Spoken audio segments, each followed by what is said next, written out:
Good morning students. Good morning, very good morning. कैसे हैं आप सभी? आई थिंक आज सभी बहुत अच्छे होंगे।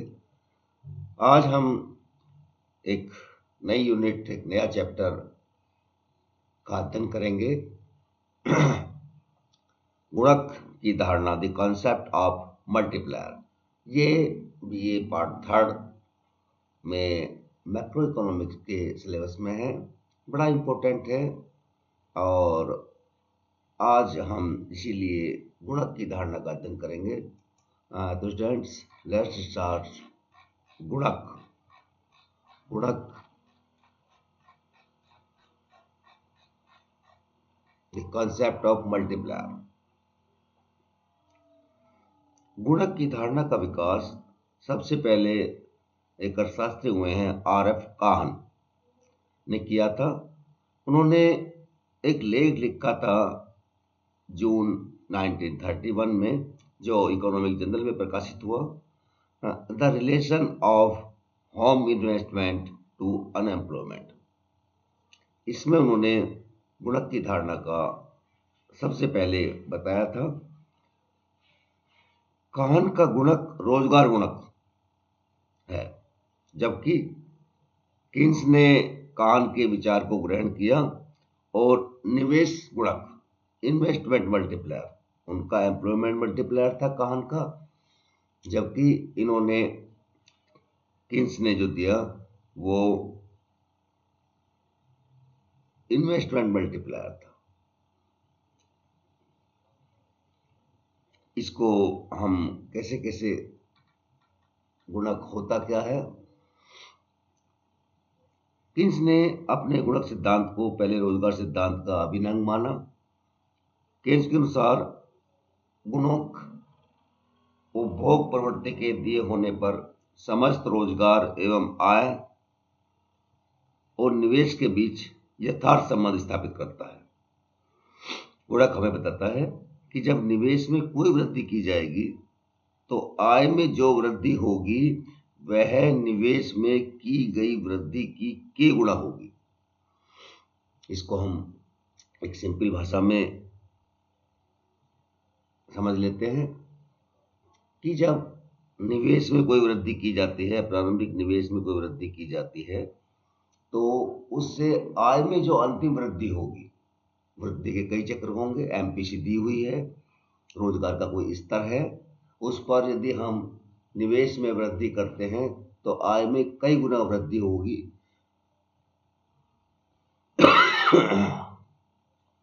सॉरी, वो वृद्धि निवेश में की गई वृद्धि के गुणा होगी, अर्थात गुणक जो है वो के बराबर होगा।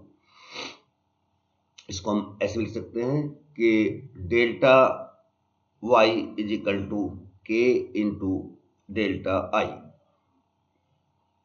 इसको हैंसन ने अपने शब्दों में व्यक्त किया है।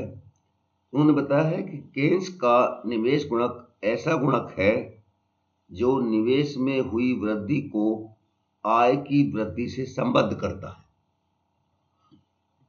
अर्थात हैंसन ने बताया कि निवेश गुणक वह है या वह चीज है या वह गुणांक है, मल्टीप्लायर इस तरह का एक गुणांक है जो निवेश में वृद्धि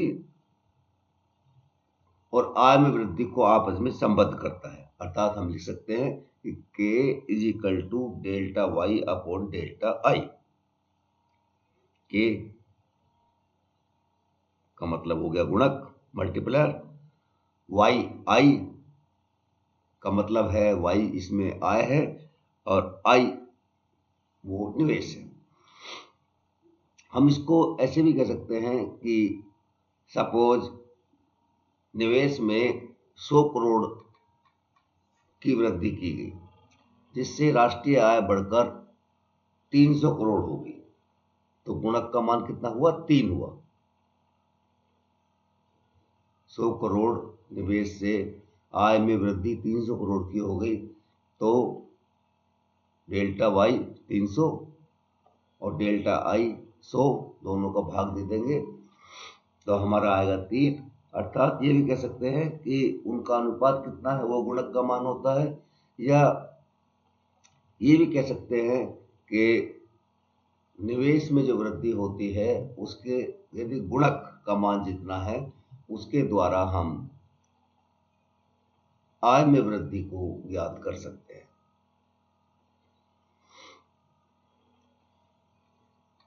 अर्थात हम ये कह सकते हैं कि जो आय में वृद्धि की जाती है वो निवेश में वृद्धि के कई गुना होती है।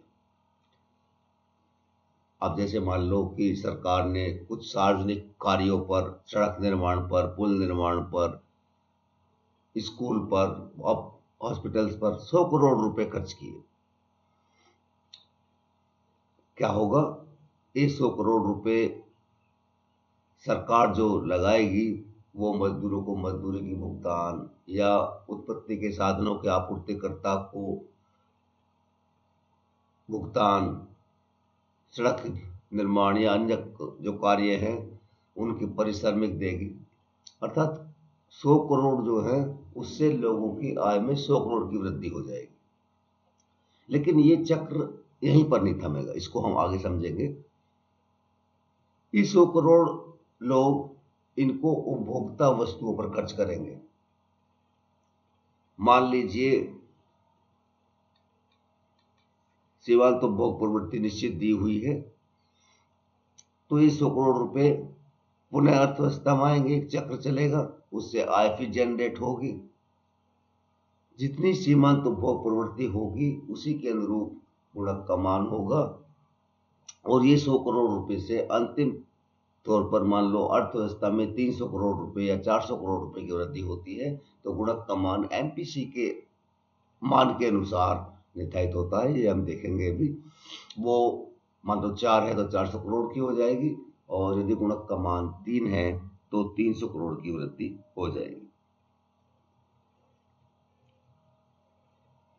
गुणक सिद्धांत में महत्वपूर्ण तत्व गुणक गुणांक, मल्टीप्लायर कोफिशिएंट के है, जो उस शक्ति को संकेत करता है जिससे प्रारंभिक निवेश व्यय को गुणन कर आय में अंतिम वृद्धि प्राप्त की जाती है। अर्थात जैसे कि अभी हम बात कर रहे थे कि निवेश व्यय में कितनी वृद्धि हम करें या आय में इच्छित वृद्धि प्राप्त करने के लिए यदि हमारे पास एमपीसी दी हुई है, तो निवेश व्यय में कितनी वृद्धि करें जिससे कि आय में इच्छित वृद्धि प्राप्त की जा सके। तो निवेश गुणांक मल्टीपल कोफिशिएंट जो है वो बड़ा महत्वपूर्ण है, उसी के द्वारा आय में अंतिम वृद्धि प्राप्त की जाती है। गुणक के मूल्य को सीमांत उपभोग प्रवृत्ति निर्धारित करती है। सीमांत उपभोग प्रवृत्ति कहते हैं कि जो आय में वृद्धि हुई उसमें से उपभोग में कितनी वृद्धि हुई, delta C upon delta Y. गुणक एमपीसी के अनुपातिक तौर से संबंधित होता है। अर्थात एक बार पुनः सीमांत उपभोग प्रवृत्ति, सीमांत उपभोग प्रवृत्ति कहते हैं एमपीसी से डिनोट करते हैं कि आय में वृद्धि से उपभोग में वृद्धि कितनी हुई है, उसको हम सीमांत उपभोग प्रवृत्ति कहते हैं। सीमांत उपभोग प्रवृत्ति से सीधा संबंध होता है। अर्थात हम कह सकते हैं कि गुणक के मूल्य को सीमांत उपभोग प्रवृत्ति निर्धारित करती है।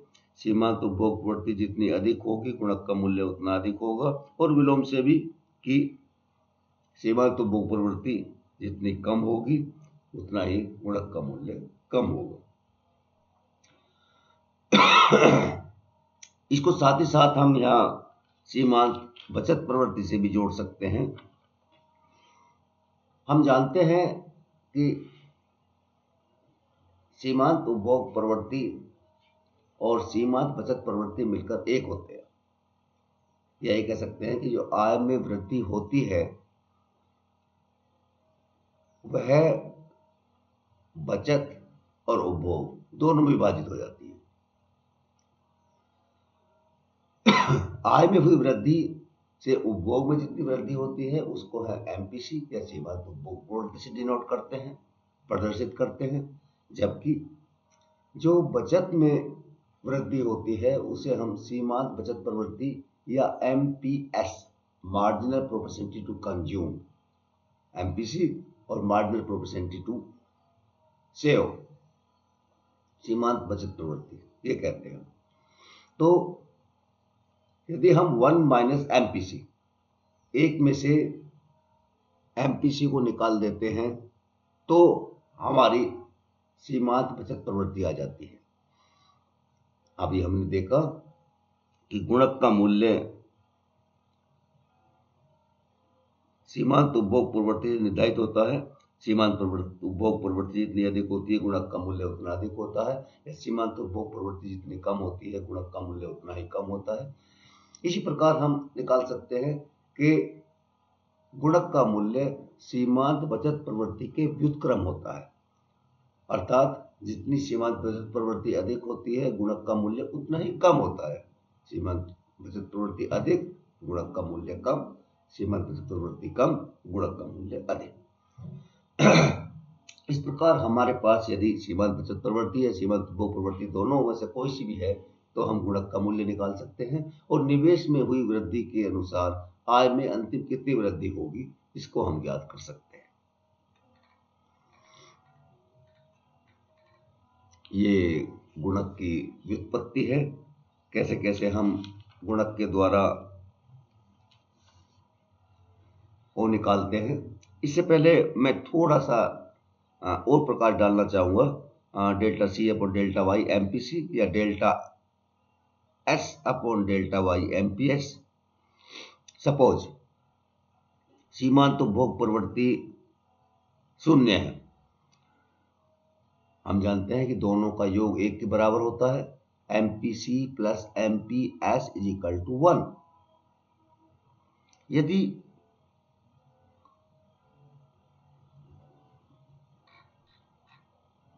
सीमांत उपभोग प्रवृत्ति 0 है तो सीमांत बचत प्रवृत्ति 1 होगी। यहाँ पर गुणक का मूल्य कितना होगा? गुणक का मूल्य 1 होगा। यदि सीमांत उपभोग प्रवृत्ति 1/2 है तो सीमांत बचत प्रवृत्ति भी 1/2 होगी और गुणक का मूल्य 2 होगा। इस प्रकार सीमांत उपभोग प्रवृत्ति 2/3 है तो सीमांत बचत प्रवृत्ति 1/3 है। इस प्रकार गुणक का मूल्य 3 होगा। यदि सीमांत उपभोग प्रवृत्ति 1 है, अर्थात जितनी भी आय में वृद्धि होती है वह सारी की सारी समस्त आय की वृद्धि उपभोग पर व्यय की जड़ उपभोग में वृद्धि करती है, तो सीमांत बचत उपभोग प्रवृत्ति 1 के बराबर होगी और सीमांत बचत प्रवृत्ति यहाँ पर 0 हो जाएगी और गुणक का मूल्य अनंत हो जाएगा। तो ये यदि सीमांत बचत प्रवृत्ति या सीमांत उपभोग प्रवृत्ति हमें दी हुई है तो हम किस प्रकार से गुणक का मूल्य निकाल सकते हैं उसको दिया गया है। सीमांत बचत प्रवृत्ति 0 या सीमांत उपभोग प्रवृत्ति 1 दिया होने पर अभी हमने देखा कि गुणक का मूल्य अनंत हो जाता है। अनंत गुणक का मतलब है कि एमपीसी बराबर है 1 के और आय में हुई समस्त वृद्धि उपभोग पर व्यय की जाती है। यह अर्थव्यवस्था शीघ्र ही पूर्ण रोजगार ला देगी और फिर असीमित स्फीति कारण मतलब इन्फ्लेशन उत्पन्न कर देगी, परंतु ऐसा बहुत कम होता है, इसलिए गुणक का गुणांक 1 पूरा 1 नहीं होता है, हमेशा 0 और 1 के बीच होता है। तो ये गुणक की व्युत्पत्ति है।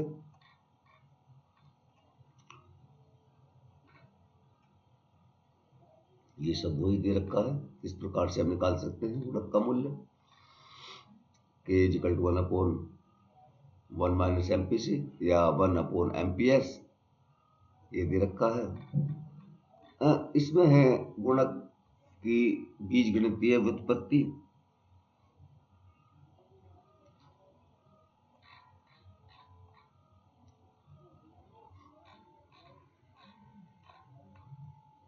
बीजगणितीय व्युत्पत्ति जैसे कि हम जानते हैं कि y = c + i, या जो आय है वो उपभोग और बचत पर बढ़ जाती है। ऐसे हम देखते हैं कि जो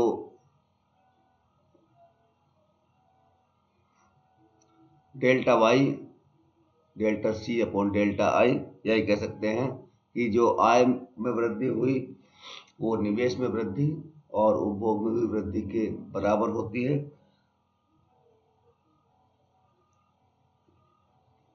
इसका यदि हम आगे देखें, सिर्फ कंजप्शन की बात करें तो C is equal to A plus B Y. यहाँ पर आप देखेंगे कि बी एमपीसी है, आय में कितनी वृद्धि हुई उससे उपभोग में कितनी वृद्धि होगी, ये यहाँ पर निकाल रखा है।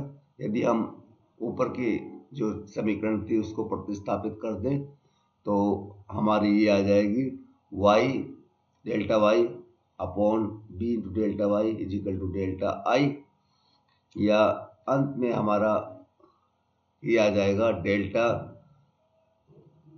y upon delta I is equal to 1 upon 1 minus MPC या 1 अपॉन एमपीएस। ये बीजगणितीय सूत्र है। मतलब आपको सिर्फ इतना याद रखना है कि गुणक का मूल्य k या delta y upon delta I, ये गुणक का है सूत्र है, delta y upon delta I. आय में कितनी वृद्धि हुई, यदि उसमें निवेश में हुई कितनी वृद्धि का भाग देते तो हमारा गुणक का मूल्य k का मूल्य आ जाता है। और k का मूल्य हम वैसे डायरेक्ट भी निकाल सकते हैं, जो होता है 1 अपॉन 1 माइनस एमपीसी या 1 अपॉन एमपीएस। सॉरी, कुछ सर्दी का थोड़ा असर सा है, इसलिए गला साथ नहीं दे रहा है, लेकिन फिर भी कोई बात नहीं। तो हम बात कर रहे थे कि यदि हमारे पास एमपीसी है या एमपीएस है तो हम गुणक का मूल्य ज्ञात कर सकते हैं। यदि हमारे पास निवेश में वृद्धि और आय में वृद्धि है तो भी हम गुणक का मूल्य ज्ञात कर सकते हैं delta Y upon delta I के द्वारा। तो ये बीजगणितीय स्वरूप रहा। अब यहाँ पर है कि हम गुणक का आकार या मूल्य की गणना किस प्रकार से करते हैं।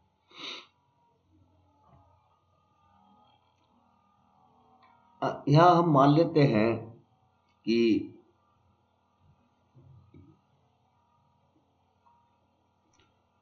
सीमांत उपभोग प्रवृत्ति 2/3 है। सीमांत उपभोग प्रवृत्ति 2/3 है तो सीमांत बचत प्रवृत्ति 1/3 होगी और गुणक का मूल्य 3 होगा।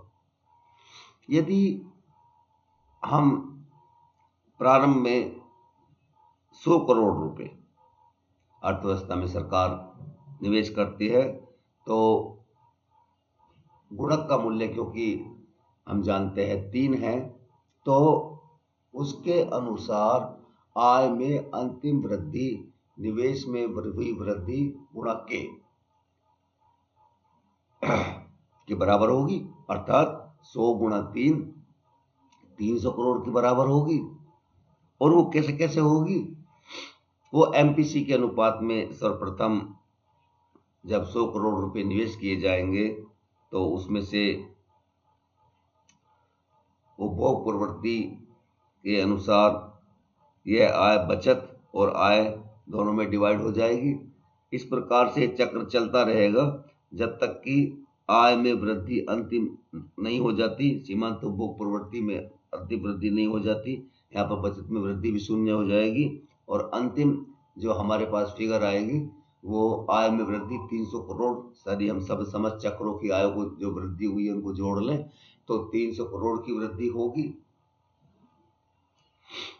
क्योंकि हमने माना है कि एमपीसी 2/3 है और गुणक का मूल्य 3 है। 100 करोड़ की वृद्धि से 300 करोड़ रुपए के बराबर ये आपकी हो जाएगी। तो स्टूडेंट्स, ये गुणक का वर्किंग है, कार्यकरण है।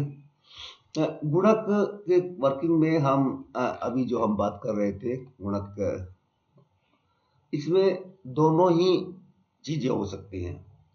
गुणक आगे तथा पीछे दोनों ही क्रिया कर सकता है, फॉरवर्ड वर्किंग और बैकवर्ड वर्किंग।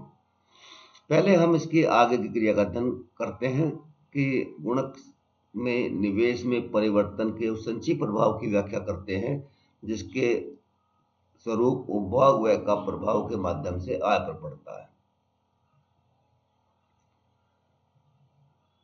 ये हमें एक एमपीसी दिया होने पर आय प्रजनन की प्रक्रिया का चलचित्र मोशन पिक्चर दिखाता है। निवेश में हुई वृद्धि से उत्पादन बढ़ता है। क्यों? क्योंकि उपभोग प्रवृत्ति से उपभोग वस्तुओं की मांग की जाएगी, उससे उत्पादन बढ़ेगा जो आय का निर्माण करता है और उपभोग व्यय का फिर प्रजनन करता है। प्रक्रिया कम होती हुई श्रृंखलाओं में तब तक चलती रहती हैं तब तक कि आय तथा व्यय में और वृद्धि असंभव न हो जाए। इस प्रकार केन्स ने स्पष्ट किया कि स्थैतिक ढांचे के अंतर्गत समांतर रहित, इसमें खास बात ये ध्यान रखना है कि हम ये मान लेते हैं या केन्स ने ये माना है कि यह टाइम लैग, बिल्कुल इसमें कोई टाइम नहीं लगता है। जो ही उपभोग व्यय में वृद्धि हुई तो ही उपभोग वस्तुओं का उत्पादन हो गया और तो ही आय प्रजनन होगी। अर्थात तात्कालिक प्रक्रिया है, समांतर रहित है, इसमें कोई भी समय नहीं लगता है। ये उसमें उन्होंने माना है। एमपीसी और एमपीएस दिए होने पर निवेश के फलस्वरूप हम निकाल सकते हैं कि 100 करोड़ की जैसे अभी दिया था और 3 के का मूल्य या गुणक का मूल्य 3 है तो 300 करोड़ की आय प्रदर्शित हो जाएगी। अभी हम बात कर रहे थे इसी प्रकार से बैकवर्ड वर्किंग पीछे का कार्यकरण भी है। इसमें हम गुणक के पीछे के कार्यकरण के बारे में, यदि निवेश बढ़ने के स्थान पर घट जाए तो गुणक पीछे की ओर क्रिया करने लगता है। निवेश में कमी होने से आय और उपभोग घटेंगे जो आगे आय तथा उपभोग में तब तक संचयी कमी क्यूमुलेटिव डेक्लाइन होती रहेगी जब तक कि समस्त आय में कमी निवेश में प्रारंभिक कमी के गुणित मल्टीपल नहीं रह जाता। मान लो निवेश 100 करोड़ घट गया, एमपीसी मान लो 5.5 है, आधा है, 1/2 है तो गुणक का मूल्य 2 होगा। इस प्रकार से ये घटती रहेगी 200 करोड़ रुपए जब तक आय नहीं घट जाएगी। गुणक का पीछे की तरफ कार्यक्रम बैकवर्ड वर्किंग बैकवर्ड ऑपरेशन चलता रहेगा। गुणक के पीछे की ओर कार्यकरण के कारण आय में कमी का आकार एमपीसी के मूल्य पर निर्भर करता है। एमपीसी जितनी अधिक होगी आय में संचयी कमी उतनी ही अधिक होगी। और जैसे देखा कि जब आय में बढ़ती है या फॉरवर्ड वर्किंग है या फॉरवर्ड ऑपरेशन है, उसी प्रकार से बैकवर्ड ऑपरेशन है। एमपीएस जितनी अधिक होगी गुणक का मूल्य उतना ही कम होगा और आय में संचयी कमी उतनी ही कम होगी। इस प्रकार हम देखते हैं बैकवर्ड वर्किंग में कि कम उपभोग प्रवृत्ति या अधिक बचत प्रवृत्ति समाज की अपेक्षा अधिक उपभोग प्रवृत्ति और कम बचत प्रवृत्ति वाले समाज में गुणक का विपरीत क्रिया से अधिक हानि होती है। अर्थात एमपीसी अधिक होगी तो हानि अधिक होगी। तो ये आपका पीछे की ओर कार्यकरण है इसका। जिस प्रकार से फॉरवर्ड ऑपरेशन होते हैं उसी प्रकार से बैकवर्ड ऑपरेशन होते हैं और ये एमपीसी से सीधे तौर पर और एमपीएस सीमांत बचत प्रवृत्ति से व्युत्क्रम तौर पर जुड़े होते हैं। ये आपका बैकवर्ड और फॉरवर्ड दोनों वो हमने देखा किस किस प्रकार से होता है। गुणक सिद्धांत की मान्यताएं हैं, थोड़ा सा इन पर हम नजर डाल लेते हैं। केन्स ने गुणक सिद्धांत की कुछ मान्यताओं के अंतर्गत कार्य करता है। ये मान्यताएं इस प्रकार से हैं। सबसे पहले तो स्वायत्त निवेश में परिवर्तन होता है, प्रेरित निवेश का भाव होता है। दूसरा, सीमांत उपभोग प्रवृत्ति स्थिर रहती है। उपभोग चालू आय वर्तमान आय का फलन होता है। गुणक प्रक्रिया में काल संबंधी अंतराल, जैसे कि हम कर रहे थे, टाइम लैग्स नहीं होते हैं। निवेश में वृद्धि हो या कमी हो उससे तुरंत ही आय में गुणित वृद्धि मल्टीपल वृद्धि या कमी हो जाएगी।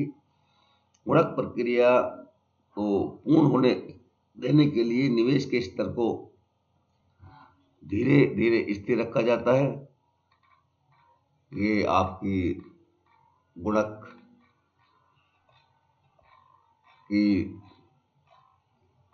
जो बहुत सारी मान्यताएं हैं उनका थोड़ा सा और भी इसमें है कि जैसे कह सकते हैं कि निवेश में वृद्धि कारण आय में वृद्धि होने पर उपभोक्ता वस्तु के लिए प्रभावी मांग के अनुसार पूर्ति उपलब्ध रहती है। अर्थात मान लो जो आय में वृद्धि हुई उसके अनुसार उपभोक्ता वस्तु में वृद्धि होगी, उसको पूरा करने के लिए पूर्ति जो है वो की जा सकती है। ये भी इसमें है। उपभोग उत्पादन के अन्य साधन भी अर्थव्यवस्था के भीतर आसानी से उपलब्ध हो जाते हैं। और ये भी कहते हैं कि जिस अर्थव्यवस्था में गुणक प्रक्रिया कार्य करती है वह औद्योगिकृत होती है।